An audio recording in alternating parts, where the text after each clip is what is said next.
Praise lord, praise lord. క్రీస్తునందు ప్రేమైనటువంటి almighty ministries YouTube వీక్షకులందరికీ కూడా, అలాగే ఆల్మైటీ మినిస్ట్రీస్ సబ్స్క్రైబ్స్ అందరికీ కూడా ప్రభువైన యేసుక్రీస్తు వారి పేరిట నా శుభాభివందనాలు తెలియజేస్తున్నాను.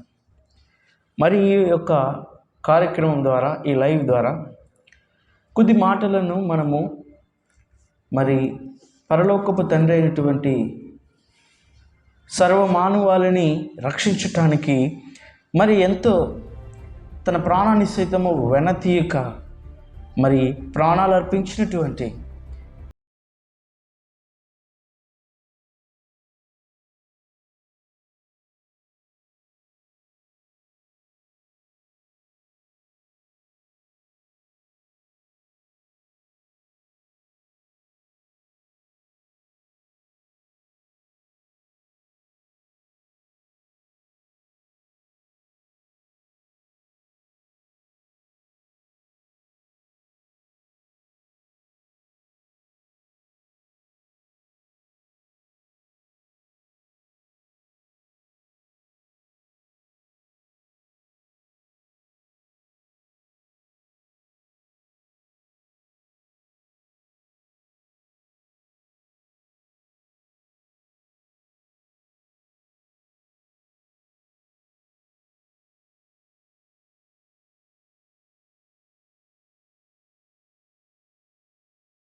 తీర్మానాన్ని చేసుకున్నాడు.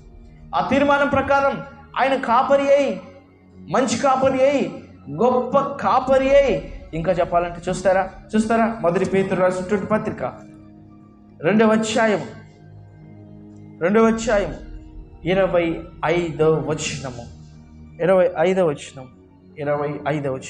మీరు గొర్రెల వలె దారి తప్పిపోతిరి కానీ ఇప్పుడు మీ ఆత్మల కాపరి అని రాయబడింది. మనమందరం ఏం చేస్తున్నాం? ఏ పాపం, ఏ భేదము లేదు. అందరూ పాపము చేసి దేవుడు అనుగ్రహించబోము ఆ మహిమను పొందలేకపోతున్నాం. కారణం, గొర్రెలు తప్పిపోయాయి. వాటి ఎడల ఆయన ఆత్మల కాపరి అయినాడు. అందుకే ఆయన యోహాను సువార్తలో ఆయన కాపరి అయి మనకున్నాడు. అలాగే యోహాను సువార్తలో ఆయన మనకు మంచి కాపరి అని రాయబడింది. హెబ్రీయులకు రాసిన పత్రికలో ఆయన మనకు గొప్ప కాపరి అని రాయబడింది. పేతురు రాసిన పత్రికలో ఆయన మనకు ఆత్మల కాపరి. నశించుచున్న గొర్రెలను రక్షించడానికి ఆయన కాపరి అయ్యాడు, మంచి కాపరి అయ్యాడు, గొప్ప కాపరి అయ్యాడు, ఆత్మల కాపరి అయ్యాడు. ఇప్పుడు ఇంత గొప్ప మరి ఆ గొర్రెల కాపరి మనకున్నాడు కదా. ఇప్పుడు గొర్రెలు ఏమైపోయినాయి? ఎలాంటి స్థితిలో ఉన్నాయి? ఎలాంటి ఆలోచనలు కలిగి ఉన్నాయి? ఆ గొర్రెలు ఏం చేస్తున్నాయి అని మనం చూడగలిగితే మనం యోహాను సువార్త 15:4 మనం చదివినట్లుగా తప్పిపోయిన గొర్రె కోసం అని రాయబడింది. ఇప్పుడు ఇలా ఏం చేశారు? యోహాను సువార్త కీర్తనల గ్రంథం మనం 23వ వచనం చదివినట్టుగా, యెహోవా నా కాపరి, నాకు లేమి కలగదు, పచ్చిక గల చోట్ల ఆయన నన్ను పరుండ చేస్తాడు. ఈరోజు సుఖశాంతులు, ఆనందం, సంతోషం, సమాధానం ఎక్కడ లభిస్తాయంటే మన పరలోకపు దేవుని ఎంత లభిస్తాయని రాయబడింది. అయితే ఈ గొర్రెలు ఏం చేస్తున్నాయంటే తనకు క్షేమం కలిగే ప్రదేశం నుండి, తనకు ఆశీర్వాదం వచ్చే ప్రదేశం నుండి, తను ఎక్కడైతే భద్రంగా చేర్చబడతాడో ఆ ప్రదేశం నుండి ఇవన్నీ ఏం చేస్తున్నాయంటే తప్పిపోయాయి. ఎక్కడికి వెళ్ళిపోయాయంటే లోకమనే అడవిలోకి వెళ్ళిపోయాయి. ఇవేం చేస్తున్నాయంటే వాటి సొంత ఆలోచనలు, సొంత తలంపులు, సొంత కోరికలు నెరవేర్చడం కోసం లోకంలో ఏం చేస్తుంది? ఈ గొర్రె తప్పిపోయినట్టుగా కనబడుతుంది. అడవిలో గొర్రె తప్పిపోయి ఏ విధంగా మనం తిరుగుతుంటుందో ఆ విధంగా ఈ గొర్రెలు ఏం చేస్తున్నాయి తెలుసా? లోకాసు వార్త 15:4 చెప్పండి, అవి త్రోవ తప్పిపోయినాయి. అలాగే త్రోవ తప్పిపోవడమే అనగా అవి తప్పిపోయాయి, త్రోవ తప్పిపోయాయి అనే మాట చదువుతారు మీరు. రండి యెషయా గ్రంథం 53వ అధ్యాయం రండి చూద్దాం. యెషయా గ్రంథం 53వ అధ్యాయం 6వ వచనంలో, మనం అందరము గొర్రెల వలె త్రోవ తప్పిపోతుంది. ఎలా తప్పిపోయాం? గొర్రెల వలె త్రోవ తప్పిపోయాం.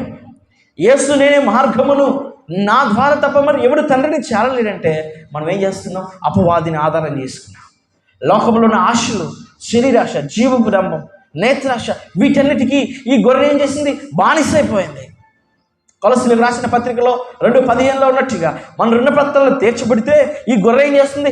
మరలా రుణాన్ని ఏం చేస్తుంది? అప్పుగా తీసుకుంటుంది. ఏంటి ఆ రుణం అంటే? పాపం. లోకంలో ఎక్కడ పడితే అక్కడ గడ్డి తినొచ్చినటువంటి స్వభావం, ఎక్కడ పడితే అక్కడ సుఖం అనుభవించిన స్వభావం. దానికి ఏముంటుంది చెప్పండి? మంచి ఉండదు, చెడు ఉంటుంది, దానిలో ఏమాత్రం శుభ్రత ఉండదు. రోజు యజమానుడైతే, మంచి కాపరైతే, గొప్ప కాపరైతే, ఆత్మల కాపరైతే ఏం చేస్తారు చెప్పండి? రోజు ఆ గొర్రెలను తన దగ్గర తీసుకొని ప్రతిరోజు గొర్రెల యొక్క బొచ్చు కాంటినటువంటి ఆ మాలిన్యాన్ని ఏం చేస్తారు? అతను శుభ్రపరుస్తాడు, క్లీన్ చేస్తాడు. ఇప్పుడు వీటికి కాపరి లేడు. కాపరి మాత్రమే కాదు, మంచి కాపరి లేడు, గొప్ప కాపరి లేడు, ఆత్మల కాపరి లేడు. ఇవి లోకమైనటువంటి ఆ అరణ్యంలో, ఎడహరిలో, అడవిలో ఇవేం చేస్తుందంటే తన స్వతహాగా తన స్వఆలోచనల కోసం వెంటబడి వెళ్ళిపోయే లోకంలో. అవి ముళ్ళ కంపుల్లో పడిన వాటిని విడిపించే రాజులు లేడు. అవి బండ సందులో ఇరుక్కున్న విడిపించే కాపరి లేడు. అవి అపాయకరమైనటువంటి సింహము ఎదుటి పడినప్పుడు దాన్ని కాపాడేటువంటి కాపరి లేడు. ఇవి మొదటిగా లూకా 15:4 తప్పిపోయాయి. అలాగే యోహాను సువార్త 53:3 త్రోవ తప్పిపోయాయి. వాటికి క్షేమైనటువంటి మంద దగ్గర నుంచి అవి త్రోవ తప్పిపోయాయి. ఆ త్రోవ లోకానిమైనటువంటి ఐగుప్తుకు తీసుకువెళ్తుంది. ఐగుప్తులు ఏముంది? వ్యభిచారము, పాపము, దొంగతనం, అసూయ, కుళ్ళు, కుతంత్రము, దేవుని నుండి మనిషిని దూరం చేసేటువంటి సమస్తమైన దుర్నీతి ఐగుప్తులు ఉంది. అక్కడ శ్రమ, పాపం, వారికి నెమ్మది లేనటువంటి ప్రదేశానికి ఈ గొర్రె వెళ్ళిపోయింది. ఇంకా ఆ గొర్రె ఎలాంటి స్థితిలో ఉందో చూస్తారా? మత్తయి సువార్త 10వ అధ్యాయం 6వ వచనం రండి చూద్దాం. మత్తయి రాసిన సువార్త 10వ అధ్యాయం 6వ వచనం. మత్తయి రాసిన సువార్త 10వ అధ్యాయం 6వ వచనం. ఇజ్రాయేల్ వంశంలోని నశించిన గొర్రెల యొద్దకే. ఇప్పుడు ఏం చేస్తున్నాయి? ఎలా ఉన్నాయి? తన త్రోవను తప్పిపోయి మార్గమును తప్పి ఐగుప్తు అనేటువంటి లోకంలోకి వెళ్ళిపోయి ఇవి ఏం చేస్తున్నాయంటే నశించటానికి సిద్ధంగా ఉన్నాయి. ఎక్కడ చిక్కుతుంది? రోజు కాపరి యొద్ద అయితే సమకూర్చబడుతుంది ఆహారం, మంచి మేత, శ్రేష్టమైనటువంటి తౌడు. వీటన్నిటితో ఆ యొక్క కాపరి యొద్ద ఈ గొర్రెలు ఎంతో బలిసిపోయేగా ఉన్నాయి, క్రొవ్వినట్టుగా ఉన్నాయి. అయితే ఇవి ఎప్పుడైతే ఏం చేసి తప్పిపోయాయో, త్రోవ తప్పిపోయాయో, ఇప్పుడు వాటి స్థితి ఎలా ఉన్నాయంటే నశించటం మొదలుపెట్టినాయి. అందుకే ఈరోజు చాలా జీవితాలు ఎదుగుదల ఉండవు, ఆశీర్వాదం ఉండదు, అభివృద్ధి ఉండదు, కుటుంబం కట్టుబడదు, స్నేహితుల మధ్య అవమానం, బంధువుల మధ్య అవమానం, ఆఫీసులో అవమానం, మనం చేస్తున్న పనుల్లో అవమానం. ఎక్కడ చూసినా నీకు రావలసినటువంటి ఘనత రాదు. ఎందుకంటే ఈ గొర్రెలు ఏం చేయబడుతున్నాయి చెప్పండి? తప్పిపోయాయి, త్రోవ తప్పిపోయాయి, ఇప్పుడు నశించేటువంటి స్థితిలో ఉన్నాయి. అంత మాత్రమే కాక ఈ గొర్రెలు ఎలా ఉన్నాయి చూద్దాం. మత్తయి సువార్త 9వ అధ్యాయం మత్తయి సువార్త 9వ అధ్యాయం 36వ వచనం. మత్తయి సువార్త 9వ అధ్యాయం 36వ వచనం చదువుతాం చూడండి. ఆయన సమూహమును చూచి వారు కాపరి లేని గొర్రెల వలె విసికి చెదరై ఉన్నారు. ఇప్పుడు ఎలాంటిగా ఆ స్థితిలోకి వెళ్ళిపోయాయంటే ఈ గొర్రెలు కాపరి లేనటువంటి జీవితం. కాపరి లేకపోయేసరికి, సరైనటువంటి ఆహారం లేకపోయేసరికి, సరైనటువంటి తిండి లేకపోయేసరికి ఈ గొర్రెలు ఏం చేయబడుతున్నాయంటే విసిగిపోయాయని రాయబడుతుంది. ఏం చేయబడ్డా చెప్పండి? విసిగిపోయాయి. ఆహారం లేదు, ఒకవైపు చలి పుడుతుంది, తల దాచుకుందామని ఎక్కడికైనా వెళితే ఏ సింహం వచ్చి తింటుందోనండి భయం. ఈరోజు మానవాళి కూడా ఈ గొర్రె వలె తనకు క్షేమకరమైనటువంటి, తనకు ఆశీర్వాదకరమైనటువంటివి, తన రెక్కల నీడలో ఆశ్రయం ఉండవలసిన నరుడు ఇప్పుడు ఏం చేయబడ్డాడు చెప్పండి? తప్పిపోయాడు. లోకమైనటువంటి ఎడారిలో, అరణ్యములో తప్పిపోయాడు, త్రోవ తప్పిపోయాడు, నశించే స్థితికి వచ్చాడు. ఇప్పుడు విసిగిపోయాడు. ఇక అయ్యో ఎంత తప్పు చేశాను నేను. ఇప్పుడు అవి ఫైనల్గా కాపరి లేనటువంటి గొర్రెలుగా మిగిలిపోయాయి. అయితే ఆ గొర్రెలకి మరి ఈ మంచి కాపరి, గొప్ప కాపరి, ఆత్మల కాపరి ఏం చేశాడో చూస్తారా? రండి చూద్దాం. యెహెజ్కేలు గ్రంథం రండి చూద్దాం. ఆ గొర్రెల కోసం ఆ గొప్ప కాపరి ఏం చేశాడో మనం చూడగలుగుదాం. ఆ గొర్రెల కోసం ఆ యొక్క మంచి కాపరి, గొప్ప కాపరి మరి ఏం చేసి చూద్దాం. యెహెజ్కేలు గ్రంథము 34వ అధ్యాయం, యెహెజ్కేలు గ్రంథం 34వ అధ్యాయం 11వ వచనం తీయండి. యెహెజ్కేలు గ్రంథం 34వ అధ్యాయం 11వ వచనం చదువు. ప్రభువైన యేసు సెలవిచ్చినదేమనగా, ఇదిగో నేనే నా గొర్రెలను వెతకటం మొదలుపెట్టాను. హల్లెలూయా, ప్రైజ్ లార్డ్, హల్లెలూయా. ఇప్పుడు ఆయన ఏం చేశాడంటే, ఆ గొప్ప కాపరి, ఆ మంచి కాపరి, ఆ ఆత్మల కాపరి ఏం చేశాడంటే తనంతటిగా ఇప్పుడు ఏం చేయబడ్డాడు? తన గొర్రెలను వెతకటం ప్రారంభించాడు. వ్యభిచారంలో పడిపోయినటువంటి గొర్రె, పాపం అనేటువంటి మాయలో పడిపోయిన గొర్రె, అపవిత్రాత్మైనటువంటి గొర్రె, వ్యభిచారము, దొంగతనము, అసూయ, ద్వేషము, కుళ్ళు, లోకములో ఉన్నట్టు మాలిన్యాన్ని అంతటిని కూడగట్టుకున్నటువంటి గొర్రెను రక్షించడానికి ఆయన ఏం చేశాడంటే, ఇప్పుడు ఏం చేశాడు చెప్పండి? నేనే నా గొర్రెల దగ్గరికి వెళ్తున్నాను. ఈ కాపరి ఎంత మంచి కాపరి కదా. అంత మాత్రమే కాక మనము చూడగలిగితే అపోస్తుల కార్యం చాలా అద్భుతమైన మాట. అపోస్తుల కార్యము చాలా అద్భుతమైన మాట. అపోస్తుల కార్యం 8వ అధ్యాయము, అపోస్తుల కార్యం 8వ అధ్యాయము 32వ వచనం చదువుదాం. 32వ వచనంలో, ఆయన గొర్రెల వలె వదకు తేబడిన బొచ్చు కత్తిరించి వాని ఎదుట గొర్రె పిల్ల ఎలాగో మౌనముగుండెను అలాగూ ఆయన నోరు తెరవకుండెను. ఎలాంటి ఆ స్థితికి వెళ్ళిపోయింది చూడండి ఆ కాపరి యొక్క జీవితం. తన గొర్రెలను, తప్పిపోయిన గొర్రెను, త్రోవ విడిచిన గొర్రెను, నశించి చిన్న గొర్రెను, విసికి చెదిరిన గొర్రెను రక్షించడానికి ఆయనే తనను కనుగొనడానికి వెళ్ళాడు. ఎలా వెళ్ళాడు తెలుసా? తాను వదకు తేబడి ఆ యొక్క బొచ్చు కత్తిరించు వాని ఎదుట మౌనంగా ఉన్నట్టు ఇప్పుడు ఈ కాపరి తానే గొర్రెగా మారి వెతకడం ప్రారంభించాడు. ఎక్కడ పాపం ఉందో, ఎక్కడ అవమానం ఉందో, ఎక్కడ అపరిశుద్ధత ఉందో, పరిశుద్ధత లేనటువంటి జీవితాలు కలిగి ఉన్న మానవులైనటువంటి గొర్రెలు ఎక్కడున్నాయో వాటిని రక్షించటానికి ఈ గొర్రె తనంతరకు తానే గొర్రెగా మారి వాటిని వెతకటం ప్రారంభిస్తుంది. వెతకడం ప్రారంభించి ఏం చేస్తుందో తెలుసా? కీర్తనల గ్రంథం 95వ అధ్యాయం రండి చూద్దాం ఆ గొర్రె ఏం చేస్తుందో. కీర్తనల గ్రంథం 95వ అధ్యాయం 6వ వచనం అక్కడ రాయబడుతుంది, ఆయన మనము పాలించు ప్రజలము, ఆయన మేపు గొర్రెలమయమన్నా. కనుగొన్నాడు. వాటి యొద్దకు వెళ్ళటానికి ఆయన తనను తగ్గించుకున్నాడు. తను తగ్గించుకొని ఆయన పరలోకంలో ఉండవలసిన దేవుడైనప్పటికీ ఆయన తన స్వరూపాన్ని, తన వినికిడిని, తన స్థితిని, శక్తిని తగ్గించుకొని నరుడి వలె, ఆయన గొర్రె వలె ఈ లోకానికి వచ్చాడు. ఎందుకంటే తప్పిపోయిన గొర్రె, త్రోవ విడిచిన గొర్రె, నశించుచున్న గొర్రె, విసికి చెదిరిన గొర్రెను రక్షించడానికి ఆయనే గొర్రెగా మారి ఇప్పుడు ఏం చేశాడు? ఆయన వాటి యొద్దకు వెళ్ళాడు. వెళ్ళి ఇప్పుడు వాటిని సమకూర్చుకుంటూ, వాటిని తన దగ్గర చేర్చుకుంటూ ఇప్పుడు ఏం చేస్తున్నాడు? వాటిని మేపుతూ అని రాయబడింది. పోషిస్తున్నాడు.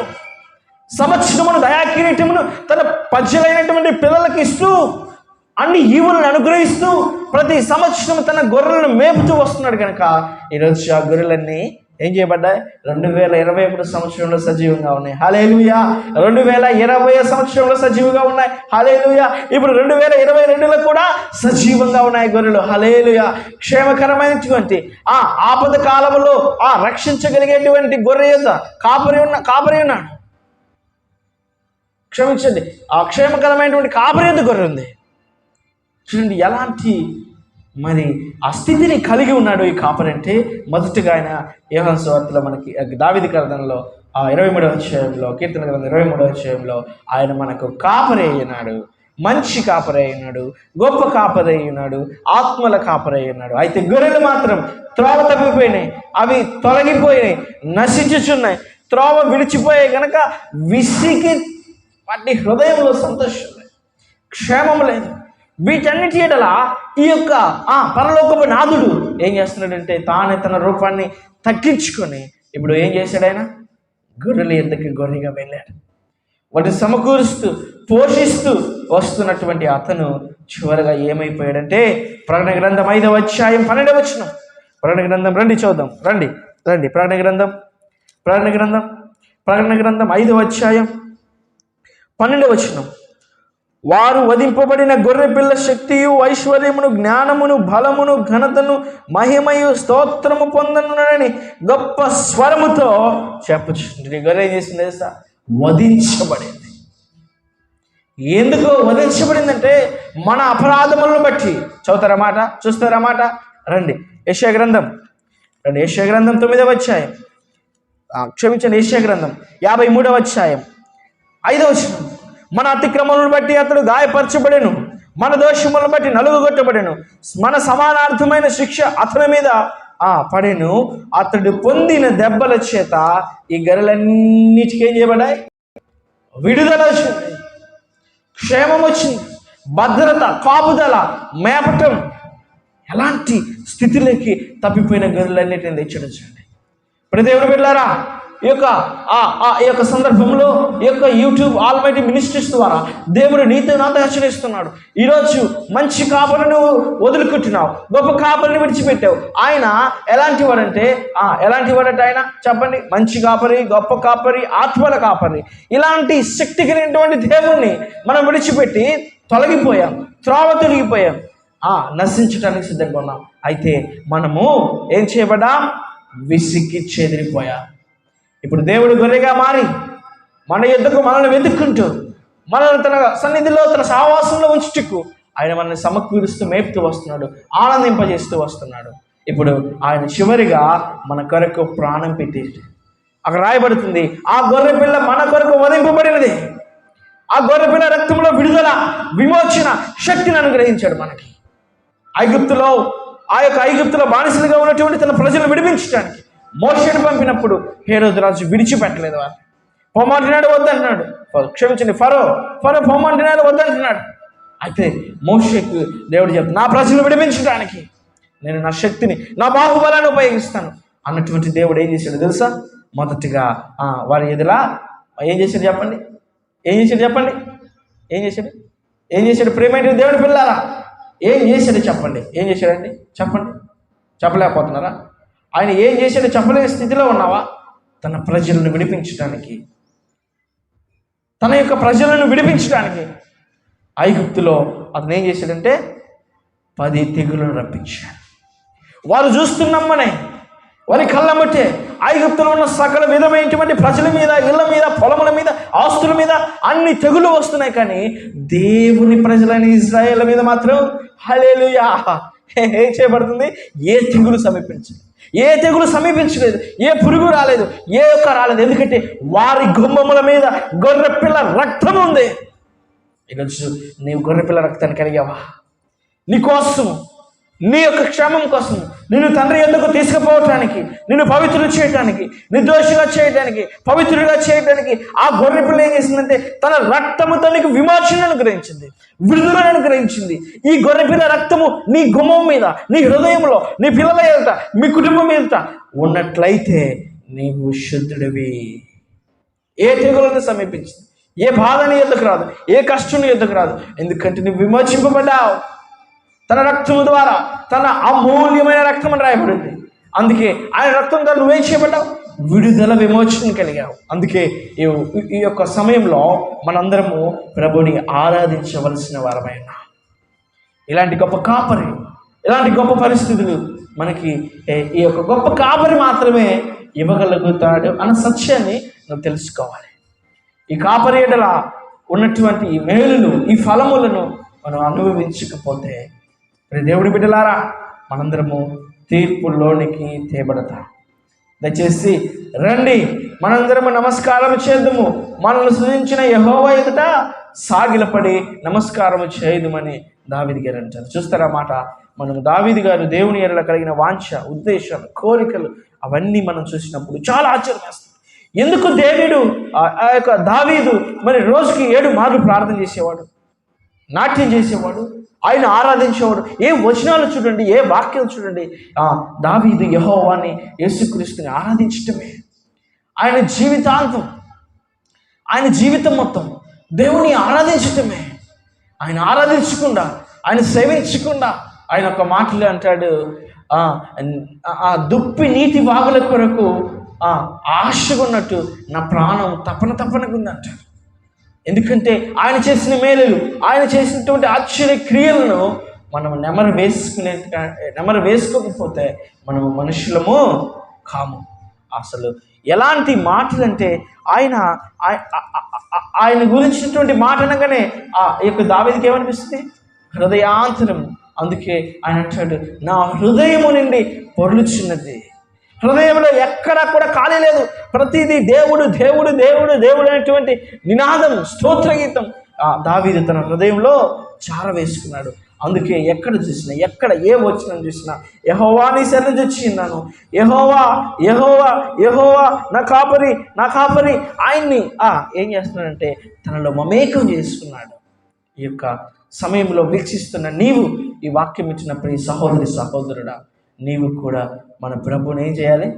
నీ హృదయంలోనికి ఆహ్వానించు. ఆయన ముందు సాగిలపడి ఆయన ఆరాధించు. మంచి కాపరిగా నీవు నాకున్నందుకు ధన్యవాదాలు. గొప్ప కాపరిగా నీవు నాకున్నందుకు వందనాలు అయ్యా. ఆత్మల కాపరిగా ఉన్నందుకు వందనాలు.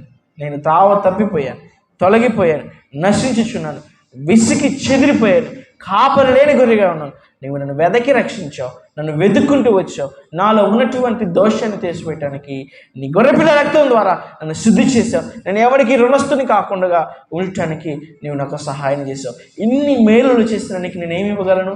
ఏమీ ఇవ్వలేని దేవుడని నా విరిగి నరిగిన హృదయంతో నా స్తుతి ఆరాధన నీకు చెల్లిస్తున్నానని ప్రతిరోజు నీ వారిని ఆరాధించాలి. దేవుని నామంలో మీ అందరికీ కూడా ప్రభువైన యేసుక్రీస్తు వారి పేరట మరి ఈ చివరి దినాల్లో దేవుని అంటి పెట్టుకుని ఉండాలని కోరుకుంటూ ముగిస్తున్నాను. మీ అందరికీ దేవుడి పక్షంన ప్రభువైన యేసుక్రీస్తు వారి పేరట శుభాభివందనాలు తెలియజేస్తున్నాను. May God bless you.